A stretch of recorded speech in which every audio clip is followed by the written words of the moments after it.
Hey foodies, sometimes you need to just have a conversation with your good girlfriend. And on this episode, I am speaking to my good girlfriend, Susan Reed, voiceover producer at Tyler Perry Studios.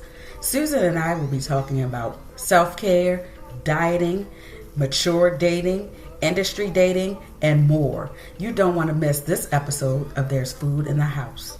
Ooh, if it's lit, then I'm signing up. I just knock them down, Adrian can line them up. If you search for real talk, then you're finding us. Thanks for reminding us, ain't no outshining us, it's different. I know you feeling something missing. Them shows only talk, they don't listen. You need something warm, like a hot meal from the south. Like a summer rain in a drought. Some real talk that can make a nigga proud. Thoughts out loud, we ain't doing it for the clout. That food for the soul, gotta take a different route. You don't need nothing fast, we got food at the house. I'm just saying though, we got food at the house. Yeah, we got food at the house. Hey everybody, it is Adrian, your PR diva. I am coming to you live again from There's Food in the House. You know, this is the podcast where you don't have to ask anybody for anything or go looking for anything else because we have food in the house. And today in the house, we have my girl, Susan Reed, who is a voiceover artist, producer, make it happen. She's the lady. Welcome, Susan, to There's Food in the House. Well, thank you, Miss Adrian, for having me. Is there food really in the house, though? There is always food in the house. Let me tell you something. The house will fall down if there is no food. Look, I shopped yesterday. Let's stop tripping. I understand. See? And so, how are you? I am doing well, thank you. We are doing the best that we can in the times that we're living in. How about you? The same. Just trying to get back to some sense of normalcy. Even though, you know, the state of Georgia has basically said that we are open for business. I'm just not quite 100% comfortable in that. So, I don't understand, but I guess my physical brain understands it because I get the reason behind it, I guess. I mean, so I can't even say that I don't get the why. I can say I don't understand the why. Absolutely. I'm in that same space, especially when so many other states are doing so many various different things and staying on lockdown until the end of this month. June 1st is, I think, the typical of what I'm hearing. It just, for us to be up and moving, actually 2 weeks ago now. It was the 24th. Yeah. That's so crazy. It is. It's just so crazy. Yeah. I mean, because not everybody, like you said, you're not comfortable. And so I see on the other side of this, a lot of people are going to be doing things a lot differently. I know for me, I've been out, like this whole time, not out, but going out. My son's working. So I've had to take him to work throughout this whole thing. And initially, I was okay. I would go to Walmart or Kroger or whatever, and there would be just a handful of people in there. And I was like, okay, it's no big deal. It's no problem. However, like you said, 2 weeks ago, I think that first Sunday after it lifted, I went to Walmart, and girl, it was so many people in there. Isn't that crazy? I gotta go. I couldn't do it. I had to go home. I was like, no. Are you compliant with your mask and your gloves? Yes. Yeah, I am. Because I'm not seeing a lot of that either. That's the thing. It's so crazy. And I was in there, and to your point, some people had on masks, some people didn't. But, exactly. Then, they have the stickers on the floor to shop. Yeah. And people were not shopping that way. And, it was just, I was like, oh no, this is too much. I told my husband, I was like, to come in and lights all off and just do the whole thing. Yes. Your IG posts are quite appropriate right about now. So I don't know if everybody's following you on IG, but if you're not, you should. She's quite entertaining about this social distancing, guys. So just putting that out there. Oh my gosh. Thank you. Stay safe. Stay safe. Yes, absolutely. So what are you doing to stay safe during this? I know so many of us have had to change pretty much everything that we were doing before. So what have you done differently? Oh my gosh. I think for me, it's been a lot of reinvention, reflecting, regrouping on all of this is just been crazy. So I wanted to make sure that I stayed in tune with self, since that was the mode, basically stay home, alone, together. There's so many hashtags that are kind of circulating from this. Yes. But being alone and just like, okay, Susan, get into you, you're offset, and and we'll get into that and everything that I'm doing. But you have some time to just kind of check your mental, check your physical. So I've been doing some yoga. Okay. I started doing yoga. I had given up bread for Lent, which was end of February 26th. Okay. And just realizing how many things, and everybody's makeup is different, but apparently me and gluten aren't friends like I thought that we were. So, oh, you found that out now?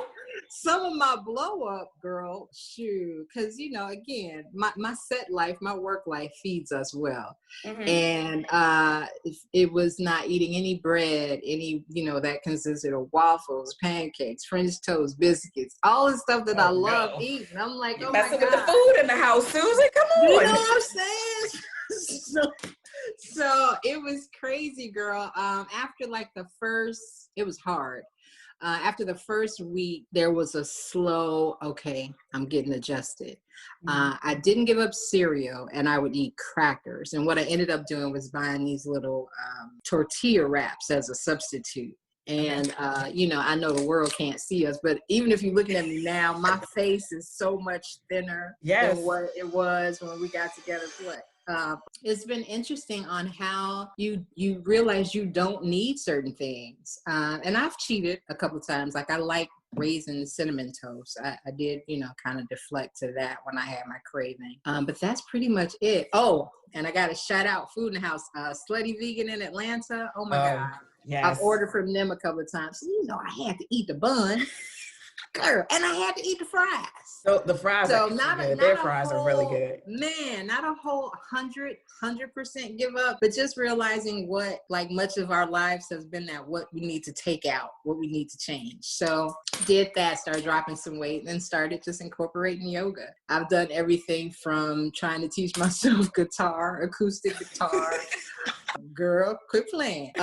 Decided to try to help out some of my industry mates with doing some things creatively with, helping them rehearse their lines, or doing self-tapes, or reviewing scripts and doing coverage for them if they had stuff that they had written, and just, because your mind stops. Right. And it's always this, stay productive and, keep doing this and create something new. But this is a season where folks are like, what is going on? Yeah. You hearing people telling you to inject yourselves with Lysol and all this kind of stuff. We're not gonna get on that. We're not gonna get on that. This is about the food in the house. But just so much craziness, Adrienne. Yeah. This has been unprecedented is probably the best word. That's it. I've been out of the house 3 times in 2 months. And I'm like extrovert city up in here. So the first time was again, like you said earlier, it was comforting. The stores were light. Yes. Second time, there was some gradual, okay, I see the people. Third time was yesterday, in fact, that I went out. I was like, and I'm just not ready. Yeah. So it's like now we are at the point where it's just like, forget it. I feel like, and what happens when you open too soon? I mean, obviously we've never been here before, but once people get back comfortable with how they believe things were, then they relax with they relax with the mask, they relax with the gloves. They don't feel like they need to distance themselves from one another. And it's going to be right back where it was 2 months ago. Well, the numbers, when we first opened up that week, I saw a report from CNN that our numbers increased by 1,000 cases in 24 hours. Wow. The thing that disappointed me, one of the things that was one, but one of the things was actually saying, like, one of the malls had opened up, and I want to say this is the season. I'm from Chicago, so Michael Jordan is huge. But this is the season he, I guess, released a new gym shoe. Greenbrier. They went to Greenbrier Mall. Yes, yeah, I saw that. Ain't nobody had no mask on. No, well, some of them did, but the majority didn't. I saw some. It was a big majority, Adrian. I was like, y'all, don't risk it for the show. Right. Before we get too far away from it, though, you said something that I wanted to make sure that I piggybacked on, and that was taking from things what you need. And that's resonated so much with me because I did that and I do that with keto because I'm not 100% there to say I'm giving up. It's a process. Yeah, but some of the recipes are really good. And so I can take from those recipes what I need, like you said, adjust it accordingly. So it may end up being a low carb meal or, like real protein heavy or something like that. I'm still healthy. I'm still getting from it what I need without saying, oh, I'm doing keto. Did you create something new? Girl, I've been cooking so much. So do you know let me tell you, one of the most simple meals that I found on one of these keto recipe books is like the bacon lettuce wrap. It's essentially, I guess, a BLT without the tomato, but basically you'll take like a stem of romaine lettuce, put some mayonnaise or whatever you want, some bacon slices, and that's your meal. Really? I was like, are you? Okay, hold up. Tomatoes is a carb? Tomatoes, they do. Sometimes, it depends on who you ask, because, some people like it's free. I have never heard that before. Yeah, but you can do the tomato, but either way, there's no bread. So like if you wanted to just take the stem or the leaf of romaine, put you some mayonnaise in there, some tomatoes, some lettuce, and there's your sandwich. That's your whole meal. Okay. And see, that's the thing too, is just learning. Like I've been learning certain things. Oh, that's a carb or that's not. And it's certain things that I thought weren't are. You know what I'm saying? So. And that's the same thing with smoothies because, girl, I'm such a picky eater. Like 90% of the things in smoothies I don't eat in real life. But like what? Oh my gosh, my smoothies are, so the one I just had was spinach. I don't eat spinach. Mangoes, I don't eat mangoes. Strawberries, I don't eat strawberries. Okay, you know what? We're going to change it on the other side. Wait a minute, y'all. I wish y'all could see. She just folded her arms on me, y'all. What? No spinach, mangoes, or strawberries? No, I do not. And even so, like most of the things that are quick fixes or healthy, and you can just, so like bananas, like I would love to say I like bananas, but I don't like bananas. I think for me, the issue is texture. And so banana, like it's so slimy on the inside. And I just can't get past that. But listen, no, and now y'all, she's proud. But listen, I'm drinking all of it. Like it's still good because I put all those things in my smoothie. And so what do you put in it that you do like though? Because to give it, because once it's blended, the texture is a smoothie. Right. You know what I mean? So you don't take, and it's so funny that the smoothies are so good. Like they're so good. And that my point I was going to make to you was that you don't have to add sugar to it because so many things, like you were saying about carbs, so many things like these fruits are so extra sugar heavy already as a fruit that you don't have to add it. So when I first started doing my smoothies a couple years ago, I would add stevia to it because for one, stevia was approved as a sweetener. And I felt like I needed it. But all I had to do in reality was adjust the way that I was adding my vegetables. The fruits, yeah. Like kale is real hard. Kale is hard. Blueberries are hard. What else is overpowering? Pineapples are hard. And not hard, not when I say hard, not like pineapples in real life, but pineapples are so strong. Yep. So I had to learn how to adjust how much kale to put in. And I got exactly what you're saying. To make it so it was like, okay, I don't even taste the kale anymore.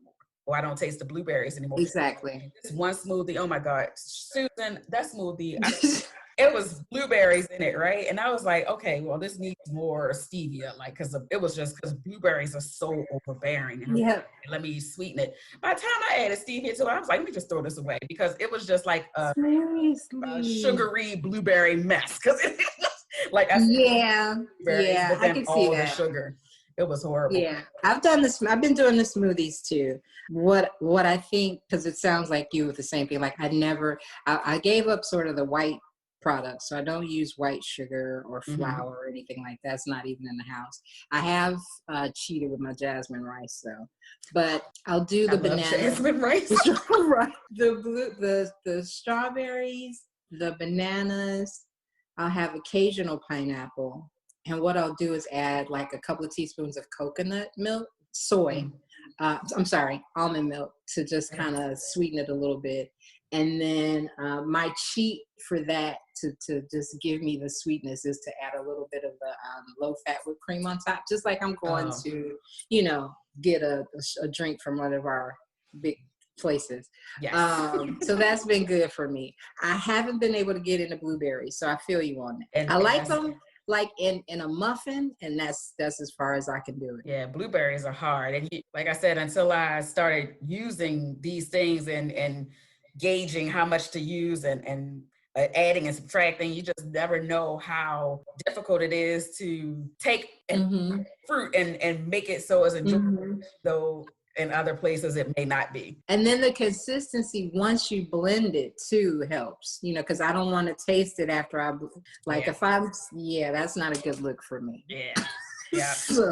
But has that been like, for me, I've made that kind of like my breakfast, lunch sort of supplement of meal. Yes. I may pair it with a granola bar or something like that. And then I'll eat I know we're together on social media. So like I've been trying to do more seafood stuff, just to keep it light. I don't eat red meat at all. Okay. So no beef, no pork, no lamb. Occasional chicken and turkey, but that's about it. So I've been buying like salmon and crab legs and shrimp and stuff like that to kind of tuna. Girl, this was like, this was an apocalypse, girl. My cabinet got tuna cans like yay hot.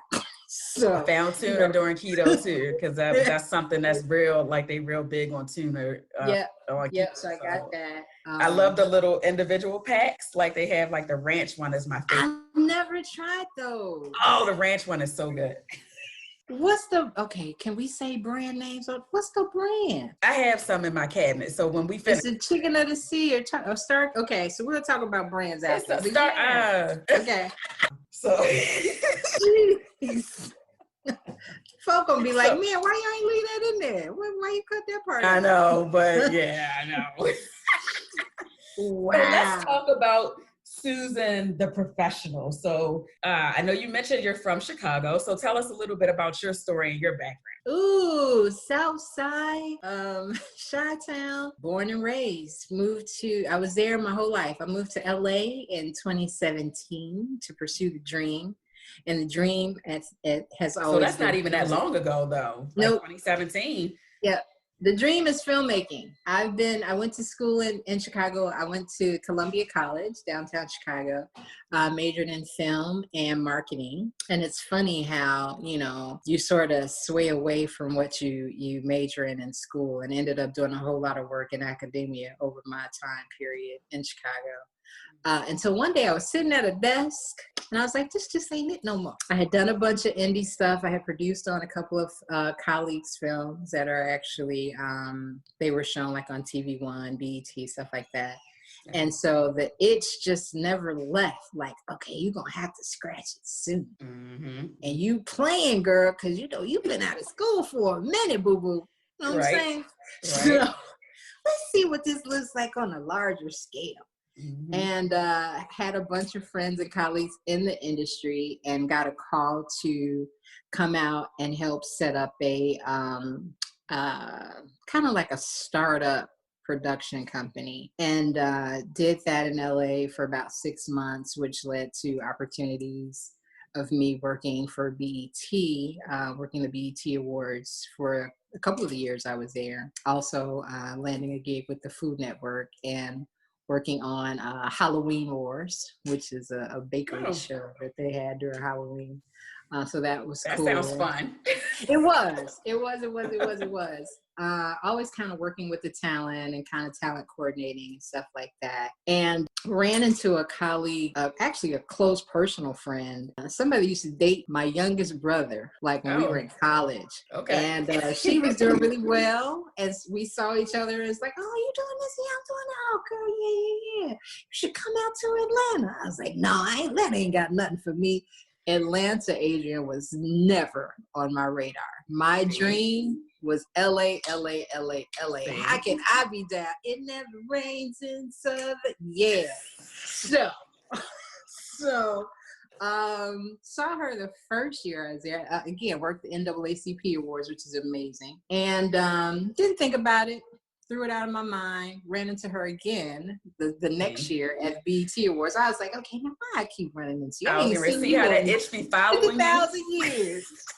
It's just be like straight. like, I had Susan. not since my college year. And she, thank God for melanin, because she was like, I know you. Again, I ain't seen you since 1970. But anyway, I was like, yeah. So that second time I ran into her, she proposed it again. You should come out to Atlanta. So at that point, I'm like, you should keep talking about Atlanta. Let me kind of investigate what's happening in Atlanta. And then you start hearing about it being Black Hollywood, and you start doing your research that all this stuff is filming here, and stuff that you were watching. You realize that like later you watch the shows and you see this big old peach pop up at the end of the screen with Georgia. Like, oh, that shoots there too, right? Got to the third year and I ran into her. She was like, you know what? I don't even want you to work the show. I want you to be a guest at the award show. Again, this was the year they honored Anita Baker. So it was major. It's like everybody in my or NAACP? BET, okay. We finished. At the end of the show, she's like, here's my information. I want you to give me a call so we can really talk. She is one of the assistant directors over at Tyler Perry Studios. Asked for my information, resume, bio, all this other good stuff. Like, they would probably dig you. You should check it out. And so I submitted everything. I got a call to come for a show September of 2018. Now remember, I had just really got to LA. So yeah, the call was like, should probably come check out the show. And so I was like, all right, that's cool. At that particular time, again, I had just moved to LA, only been there maybe a year and some months at that point. I get a call from the staff that says, yeah, we want you to start. I'm like, really? What? All right. Like, what are y'all talking about? They're like, yeah, we want you to start on Tuesday. I said, Tuesday? Adrian, it was Saturday when we was on the phone. I was like, what Tuesday are you talking about? Right. They're like, this Tuesday coming up, which was September 11th. 2018, I would never forget it. I was like, okay, what time? What's the show? What are we doing? You need to be here on the set at 7 a.m. All right, Adrian. I had no money, no idea of where I was gonna get the money, which meant, okay, you gotta get a plane ticket from LA to Atlanta with a no return date, because I had that's like, yeah, we shoot probably a few weeks. That's good. Like, all right, that's cool. Hustled my butt off from Saturday night till Sunday. Got a flight Sunday night. Had no place to stay in Atlanta. Didn't know anybody. Wow. Remembered I had a contact here, and I know you know her because we talk about her all the time. Okay. And we had worked, I had helped her work a film festival in LA. I was like, oh, that's right. Yes, this young lady. So I call her. She just happens to say, yeah, you could crash with me. I'm like, what? So when you get into this season of the look at God moments. Amen. Because I'm going to just tell you, I'm still in Atlanta. So it's plenty of food in the house. September 2018. So I'm like, all right, that's cool. Work the show. Was there doing something. I think I was in the office with the sound department at the time. And somebody heard me talking. I was paying a bill, right? And somebody was like, oh my God, you have a wonderful voice. You should audition for some of our roles for voiceovers. And I was like, wait, what? So like, y'all tripping. I'm supposed to fly back to LA. You know what I'm saying? Right. Let me get my check. I appreciate this opportunity. Mr. P is the man. But I'm out, right? So running around, go talk to the assistant director. I was like, somebody said you all needed spots filled for voice. So she's like, yeah, you should check it out. You got a pretty cool voice. So you might make that work. Casting's down the hall. I'm like, wait. Y'all been like, now? Walk down the hall, talk to the casting director, and it was like, hi, I'm Susan. I've been doing this on set, and I wanted to see, inquire about the voiceover spots. I've done a bunch of those in Chicago. She's like, oh yeah, send me your reel. I don't have a reel because I was only going to be here a couple of weeks. And she's like, okay, well, what do you have? You have a spot that you've done? I was like, okay, I'll email you some. Go back. Not a big deal. Didn't think about it. I was like, yeah, shot in the dark, right? Right. The assistant for casting comes running down the hall, maybe a couple of days later, like, Susan, when you going back to LA? Like, I haven't got my ticket yet. Why? What's up? You want to stay put? Just stay put. Like, all right, I don't know what that meant, but all right, cool. They call me back. I get a text message. Congratulations, you've been booked for the role of operator on one of Mr. Perry's shows. So it's like, oh, girl, it's like, okay. It just was all happening so fast. I get the role. They were like, okay, this is what we're paying you. Again, I'm a novice. Right. So I was like, cool, that's a nice little check right there, right? I get to post-production, Adrian. They had booked me for 5 episodes of this show. Wow. I thought they had like 1 spot. So I was like, oh, so that's how they do it. So they're going to take this check. It's for all the episodes. That's cool. I can work with that. That's cool. So I was like, fine. They said, when you leaving for LA? I said, well, I got my ticket. Cool. Got to LA. No sooner than I get there, it's a FedEx envelope. Why was it 5 checks in that sucker for each show?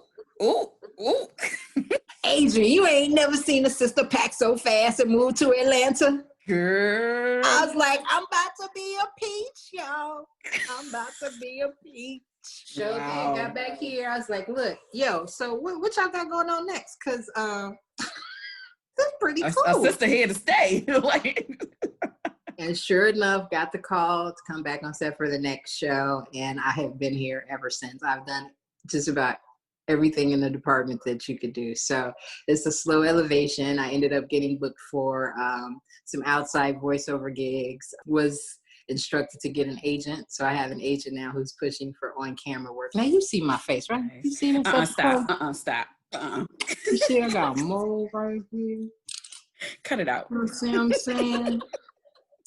But anyway, like, all right, agent, you believe in me. Let's make that work. Where's my agent from? Chicago. Nice. So it's just been one big happy family. And I don't know what I was doing, if I was following you or somebody said I should follow you, and however that all worked out. And we connected and met each other, and it was just a wonderful experience I had with you in January. Yes. And I was like, I love supporting the sisters. No play against, no shade on nobody else. But right. Listen.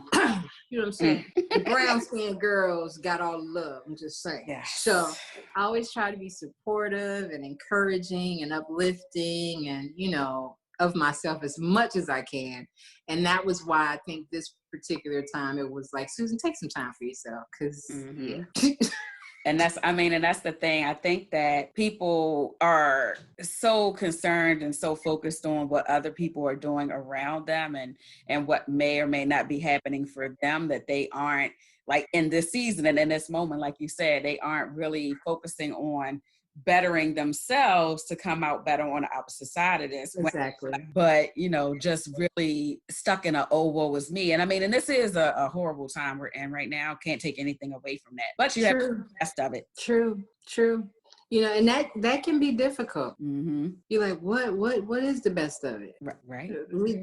Folks, I think we're finally at 1 million something globally that have had it. The deaths, you hate to see people dying from something, and we really still don't know what we're dying from. Ain't that something? That's what kind of scares me, because then it's like, don't have contact with a person. Well, we're created by nature to have contact with people. So I'm going, this gonna be interesting. How do you make the best of that with being by yourself? You know, now that for takes people me that to have families, though, you know, yeah. it's probably better. Like, it's just me. I'm by myself here. Again, I told you, I don't have no family here, a select group of friends, and then my studio family. That's pretty much all I know. So I'm like, I'm alone. Girl, you know you ain't alone. Everybody's quarantining. I don't have it, y'all. Oh. I'm in the house for 60 days. You see my face again? I don't have it. But that's a good segue to my question, because I know we've all, for the people who've heard that Tyler Perry Studios are opening, and he is innovation is Tyler Perry. Tyler Perry is so innovative. So he is. You know, the people who cast crew, they're just going to be sequestered, for lack of better words, all together for the filming period. What do you think about that? That it's a whole nother reality show about to be in the works. And I, you know, my mama ain't here with me, but I would bet my mama on it, because I'm going.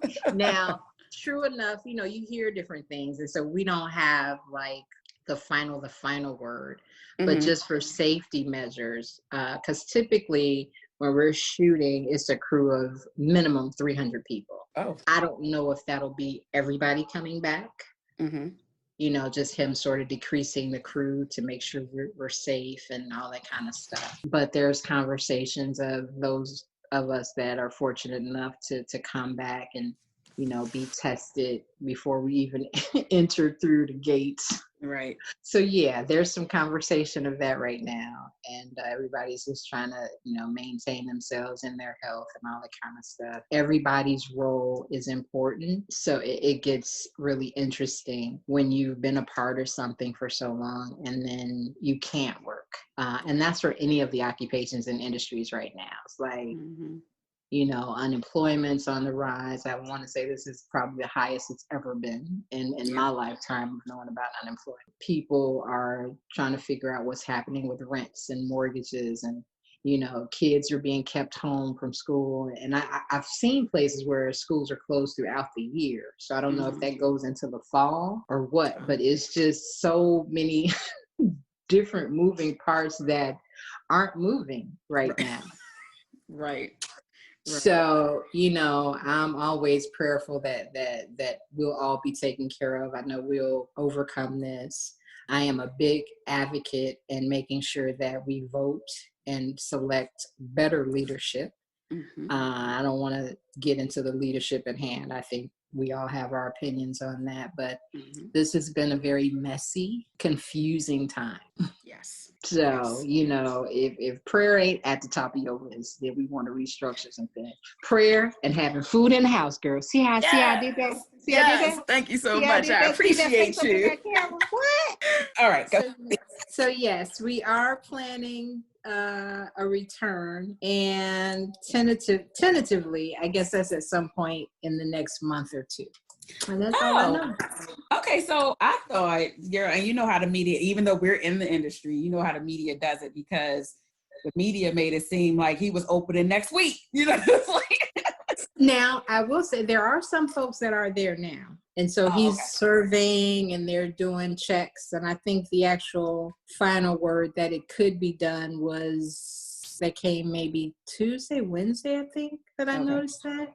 You know, because you still have to get the state approval and all this other stuff. And I guess people have to come in and check the facilities when you say making them livable, because he's just been shooting in most of those spaces. So would you be one of those? Like, are you comfortable with that? How do you feel about going there? I mean, like you said, they're testing and getting approval and things of that nature. But on a personal level, I don't even know if I can ask you that, because it's your job, not mine. You know what? For the most part, we spend when we're there upwards of 12 to 14, 16, 18 hours a day. It is a huge family environment, even though it's colleagues, we all work together. So for the most part, everybody, and the difficult thing for me is probably going to be not hugging on folks. I hug on everybody, as you probably know. I hug on everybody. Yes. And I'm trying to condition myself to, and I'm practicing actually since I've been home. I started doing it and just holding my arms together. And it's so second nature for me to just reach out, hey. Right. So, you know, one of my friends was like, girl, practice fist bumps, you know, practice the shoulder, the elbow. But I'm like, I said, what? Yeah. So, mm-hmm. But yeah, I think, you know, we're all ready to get stuff going. And I've been in touch with some of our cast because this would be, I believe we're shooting the second season of The Oval. Okay. And which is on BET. And then possibly the second season of Sistas, which their finale was last Wednesday, which is on BET. So yeah, it's, you know, we would have been done filming both of those, and you know, they would probably be ready to roll out later this summer. I think whenever, you know, the seasons start, you typically fall. So for him, he's probably looking at it like it's a setback and we're behind. So he definitely wants to get things going. So yeah, I will, you know, I try to share as much as I can share, you know, so it's still things that are confidential, of course, but you know, whenever I'm back to work, some of y'all already know. So y'all will know. So yeah. I know that, you know, and throughout this conversation, we've learned that typically most of the things in your life have happened by happenstance. You know, it's like you run into somebody and you know, you did your passion, you follow. But for my question, I want to know, if this lane didn't happen, which lane did you originally want to travel down? Like when I'm a kid, I want to be. It was always an entertainer. And I don't know, I think part of my personality exudes that naturally. It's very organic. I like being silly. I like seeing people smile and laugh and just having a good time. So it's probably always going to be that. I don't know to what degree. I've far removed myself from being a comedian. I'm naturally funny. Just because I am and don't have good sense, but you know, it's just always been that, whether it was in film, in front of the camera, behind the camera, production, music, whatever the case may be, as long as it was entertainment, that was always my desire. And that's from grade school, I think, through high school and college up until now. So I had chosen the road of being married and trying to parent stepchildren and all that, and that went awry about 7 years ago. So, you know, it's just me kicking it and doing what I love doing right now. And sometimes that can be challenging. You know, it's difficult since we talking. The dating scene, when you get a little bit more mature, it's just like, you know, and then the dating scene with a person that is in the industry can be difficult because sometimes your partner is intimidated by that, or, you know, not comfortable with you being on set with majority men, or not comfortable with you being on set for 16 hours. You know, I'm the man, you supposed to have your butt home and fix my food in the house. So it's just like, So I've had some interesting dating experiences, which actually, now that I think about it, could be a whole nother television show. But we'll see what happens. Yeah, so I just decided to kind of clean my slate and be focused and, you know, persevere in whatever this destiny is that God has me living right now, and inclusive of coronavirus and COVID-19. Yeah. And I think, and that's, you make a good point, because, you know, people already say that dating in Atlanta is a whole beast in and of itself. Oh, I've been approached by both sides of the team. Okay. It's flattering, but it's a little scary. Right. So I'm like, wait, what? Girl, ain't gonna do that. But thank you. So yeah. Right. I've noticed. So it's, you know, it's already difficult dating in Atlanta, but like you said, when you add the entertainment industry into it, it adds a whole other element of stuff that you have to weed through. So how have you, I know you wiped the slate clean, but were there any experiences that you took away from those before you decided to wipe them off? Girl, they're so entertaining. Quite entertaining. I see those eyes move and shit. So entertaining. So I've been open more recently to dating younger men. Okay. At least the 35 to 40-year-old range, because I'm a little bit beyond that. Okay. And so while it makes me nervous when I think about it, I'm trying to not let that be a blessing that I'm blocking. And I know that I have. Then I've dated on the other side with gentlemen that are, 50 to about 60. I get some of the antiquated scenarios that I just previously talked about. Okay. You can't be out, no 12, no woman of mine gonna work no 16. You know what I'm saying? So it's just like, yeah, I'm all about the brothers and trying to be with a king. And, I'm like, should I open my mindset beyond that? Because in college, you just date everybody. Right. Chicago was one of those places. So you should have did Love is Blind. Somebody sent me something for a show that's going to be filming here that we're looking for mature women to do some reality dating show. And I was just like, Susan, the girl, all the cast and crew from your job will be like, what? No. So I just, I stay prayerful. I always believe that God is going to send me what I'm supposed to have. Hopefully sooner rather than later. But again, you have to be so careful. Because like you said, Atlanta, you don't know if they're doing both sides of the coin. You don't know. And not to say that they have to be specifically from Atlanta, but long distance, which has been my situation since I've been here.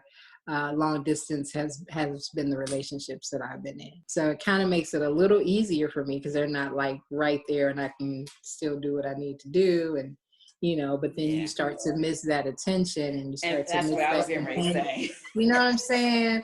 I'm an attention hog, girl. Right.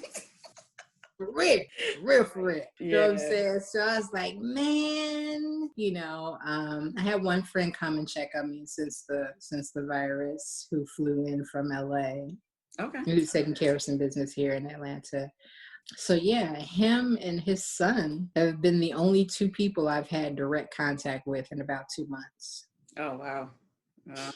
And they were short, quick, intimate. I'm checking on you. Do you need anything? We ate something and they broke out because, I'm like, I don't know where the virus is. And, I'm going to be safe. So we can hug. You got to take all your stuff off at the front door and wash your hands. It's just way too much right now. Yeah. So I'm going, because at first it was, Black people can't catch it. Right. To Black people are the most susceptible to catching the virus. Right. And dying from it.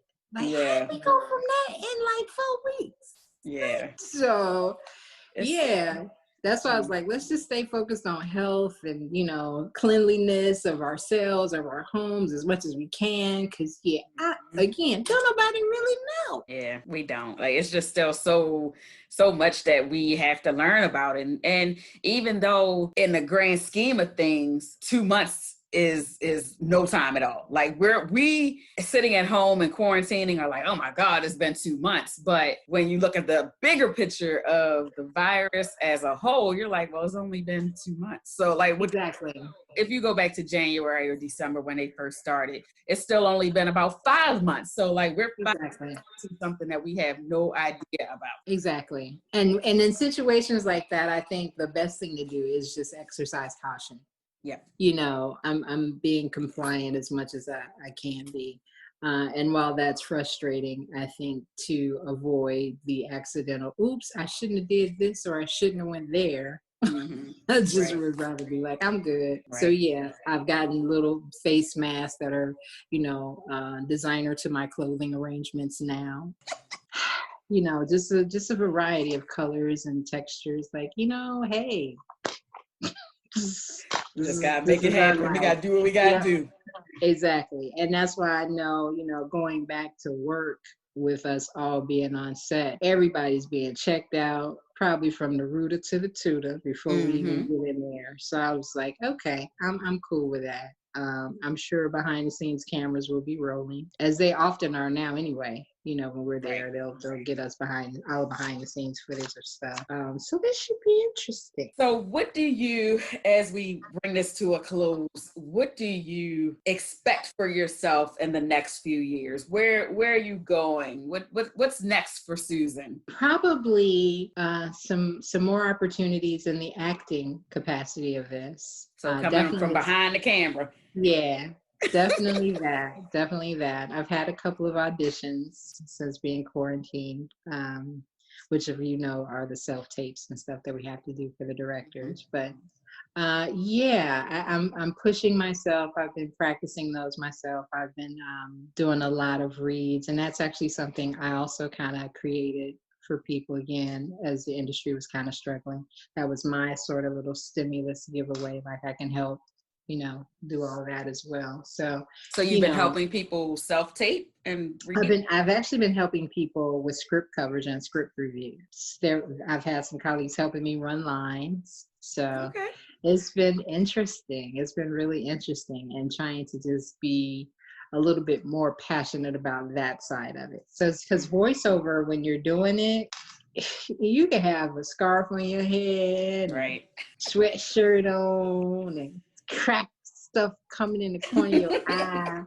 And all you gotta do is hit the mic, and good afternoon, this is Susan. You know what I'm saying? But when they say do that on screen, you're like, wait, what? And it's quarantine time, so I'm a little jacked up comparatively. Right. Like, yo, this ain't the time that you want to see my face. Right. Yeah. So that part's interesting, but hopefully in the next few years, that'll be it. Still doing what I'm doing. I think that's growing, being a part of the team for Tyler Perry Studios, and, still having my own thing that I do as well, and just kind of focusing on the talent side of things. So structure, because right now I'm unstructured.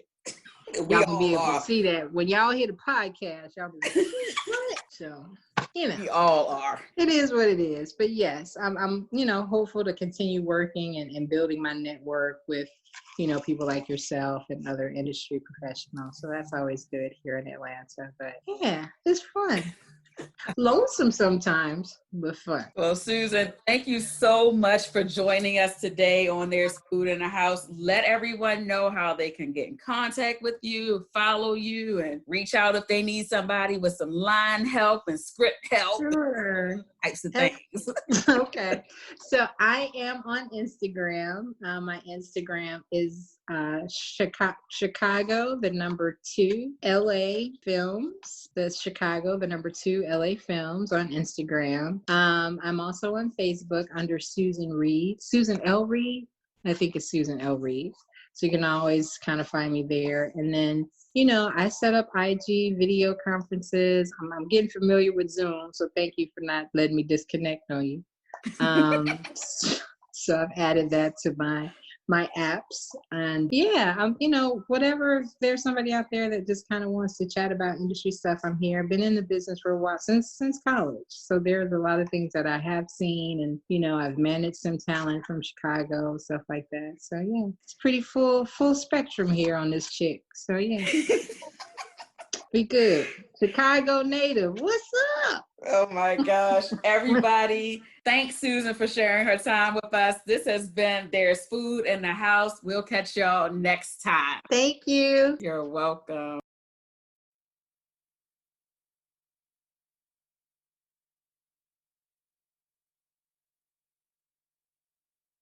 So gotta take a different route. You don't need nothing fast. We got food at the house. I'm just saying though. We got food at the house. Yeah, we got food at the house.